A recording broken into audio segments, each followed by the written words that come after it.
Voter তালিকার নিবিড় সংশোধনীর কাজে একাধিক গাফিলতি রয়েছে। এই অভিযোগে ইতিমধ্যেই রাজ্যের 7 জন AERO-কে সাসপেন্ড করেছে জাতীয় নির্বাচন কমিশন। তার মধ্যে রয়েছেন ময়নাগুড়ি বিধানসভার AERO তথা ময়নাগুড়ি ব্লকের নারী কল্যাণ আধিকারিক। তবে এই সাসপেন্ডের বিষয় নিয়ে কিন্তু তিনি এদিন মুখ খুলেছেন। তার দাবি, ঊর্ধ্বতন কর্তৃপক্ষের নির্দেশ মতোই তিনি সঠিক কাজ করেছেন, এর বাইরে আর তিনি কোনো মন্তব্য করতে চাননি। ম্যাডাম, ইলেকশন কমিশন আপনাকে সাসপেন্ড করেছেন।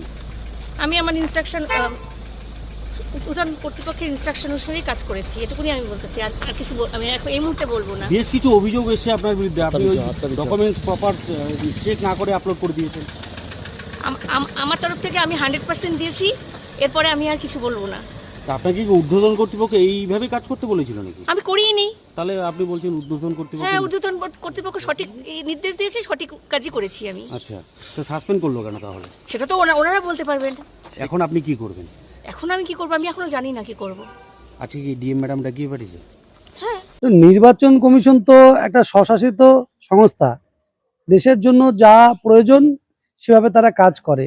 তো সেখানে এসআইআর হচ্ছে এবং নির্বাচন কমিশন প্রথম থেকেই বলে আসছে যে এখানে কোনো রকম প্রেসারে কোনো রকম ভুল তথ্য আপলোড করা যাবে না। তারা বারবার সাবধান করেছে। তারপরেও আমরা দেখেছি তৃণমূলের নেতাদের দাদাগিরি, মস্তানি, গুন্ডামি, তারা গিয়ে এসআই প্রক্রিয়াটা বন্ধ করার চেষ্টা করছিলেন। বিডিও অফিসে গিয়ে হুমকি দিচ্ছেন, তাদের বিধায়কদের দেখেছি বন্ধ করে দেব, অবৈধভাবে নাম তুলতে হবে, ভুল তথ্য সবগুলো আপলোড করতে হবে, এবং করেছেন। এবং তাদের কাছেই চাপে পড়ে হোক বা যেভাবে হোক কিছু আধিকারিক তাদের কথা মতো কাজ করেছেন এবং ফলস্বরূপ নির্বাচন কমিশন তাদের ব্যবস্থা নিয়েছে। নির্বাচন কমিশন বারবার ওয়ার্ন করার পরেও কিভাবে ভুল তথ্য আপলোড হলো। তো নির্বাচন কমিশন যেটা করেছে তাদের নিয়ম মেনে, ভারতের সংবিধানের নিয়ম মেনে কাজ করেছে এবং তারা কাজ করবে। এটা তো সবেমাত্র হিমবাহের শৈলর চূড়া মাত্র। নির্বাচন কমিশন সঠিক তদন্ত করে তবে দেখবেন যে আগামী দিনে প্রচুর এরকম ভুয়ো নথি বেরিয়ে আসবে এবং যাদেরকে দিয়ে কাজ করানো হয়েছে সে সকল আধিকারিকরা আরও সাসপেন্ডেড হবেন। কারণ আমরা অভিযোগ করেছিলাম পূর্বেও যে তৃণমূল নেতাদের চাপে পড়ে, তৃণমূল নেতাদের ভয়ে অনেকে এই কাজগুলো করছেন। আজ এই 7 জনের যে সাসপেন্ড হয়েছে তাতে প্রমাণিত যে আমাদের অভিযোগটা সঠিক ছিল। আগামী দিনে এরকম আরও অভিযোগ আমাদের প্রমাণিত হবে। দেখেন, এসআইআর এর নামে তো একটা প্রহসন হচ্ছে, এটা আমরা শুরুতেই বলেছি দলগতভাবে যে পশ্চিমবঙ্গে যেভাবে এসআইআর করা হচ্ছে এটা একটা দমন পীড়ন চালানো হচ্ছে, কি সাধারণ মানুষদের ক্ষেত্রে, কি সরকারি অফিসারদের ক্ষেত্রে বা সরকারি কর্মীদের ক্ষেত্রে। তো সর্বত্র তাদের উপরে এমন একটা চাপ সৃষ্টি করা হচ্ছে যে তারা যেন কাজে ভুল করতে বাধ্য হয়, কিংবা তাদের বিরুদ্ধে যাতে অ্যাকশন নেওয়া যায়, সেরকম পদক্ষেপই কিন্তু নির্বাচন কমিশন শুরু থেকে নিচ্ছে। নাহলে এত তাড়াহুড়া করে এই যে সম্পূর্ণ বিষয়টা করতে যাওয়া, এটা তো নির্বাচন কমিশনের একটা বড় ব্লান্ডার। তো তবুও নির্বাচন কমিশনার এই কাজগুলি আমাদের বারংবার বিরোধিতা সত্ত্বেও এবং আমরা বারংবার সেই ত্রুটিগুলি ধরিয়ে দেওয়া সত্ত্বেও সেগুলি না শুধরিয়ে বরঞ্চ আরও ক্রমাগত বাড়িয়ে চলছে দমন পীড়ন নীতি। এর বিরুদ্ধে আমাদের আন্দোলন, তো আমরা রাস্তায় নেমে আন্দোলন করেছি। আমাদের নেত্রী রাস্তায় নেমে এসআইআর এর বিরুদ্ধে আন্দোলন করেছেন, অভিষেক বন্দ্যোপাধ্যায় সভা করে করে আন্দোলন করেছেন। তো আমাদের এই আন্দোলন জারি থাকবে। কিন্তু সাধারণ মানুষ এবং সর্বোপরি সরকারি কর্মীদের, সরকারি আধিকারিক, AERO, তার নিযুক্ত করা AERO, তাদের উপরে যেভাবে আক্রমণ আনছে, এটা মনে হয় না ঠিক হচ্ছে।